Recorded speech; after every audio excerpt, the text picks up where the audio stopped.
Hi, and welcome to another video. This time we will have a look at JSON serializable. However, this will not going to be a beginner video. We will not discuss how this works, so I assume you already are familiar with JSON serializable. Today we will be talking about the field renaming option. Here in Vim I have prepared a simple example to showcase you what we will be dealing with. First of all, we are having this theoretical row response body. Let's assume this is a JSON that is coming from some API. It will be a data model that has a title, short description and a long description. Notice that the server is using the snake naming convention. However, in our models and data classes in Dart, we would like to use camel case. So here I prepared a typical model that would be JSON serializable. This model is coming with a title, short description, a long description, and then we have this from and to JSON methods, which will be generated for us. Now let's run a builder. There we go. Builder run, let's refresh, and here we go. This is our generated model.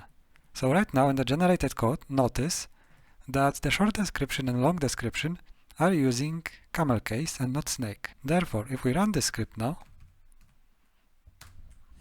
we get an error because in the data model.g.dart line 11, so over here, this could not work because short description in camel case does not exist in the JSON that the server returned. There are a couple of ways to handle that. In case this would be an exception that we have such a field that we need to map from a snake or any other convention to camel case, we can use JSON key and give it a name.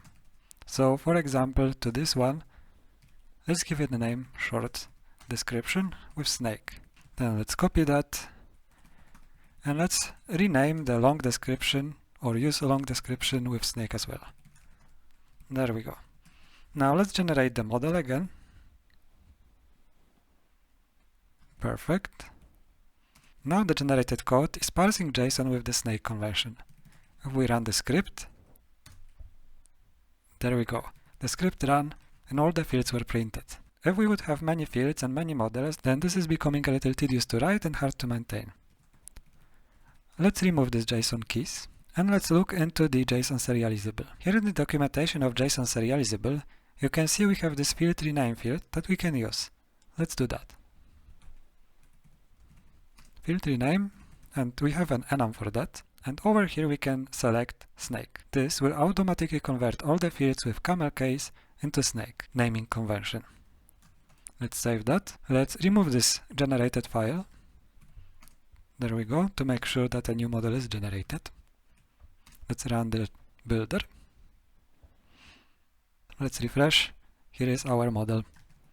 There we go. Short description, long description. And of course, if we run the script now again, everything works. This is better. However, imagine now that we have 100 models, and now we will use a new API which gives us all the same data, just instead of snake it will use kebab or camel case. Then we will have to change all of these models. There is a better way to do this. Let's remove this model again. There we go. And now let's go into the build.yaml file. This file is not generated by default for you in your Flutter and Dart projects. You can add it yourself.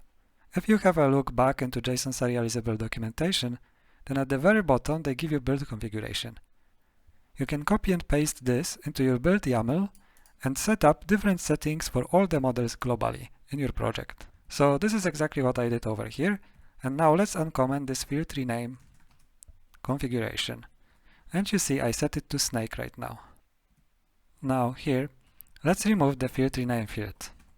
Let's run again the builder. The builder has completed, no errors. Let's refresh the tree. Let's see our model. There we go. Short description, long description with the snake convention.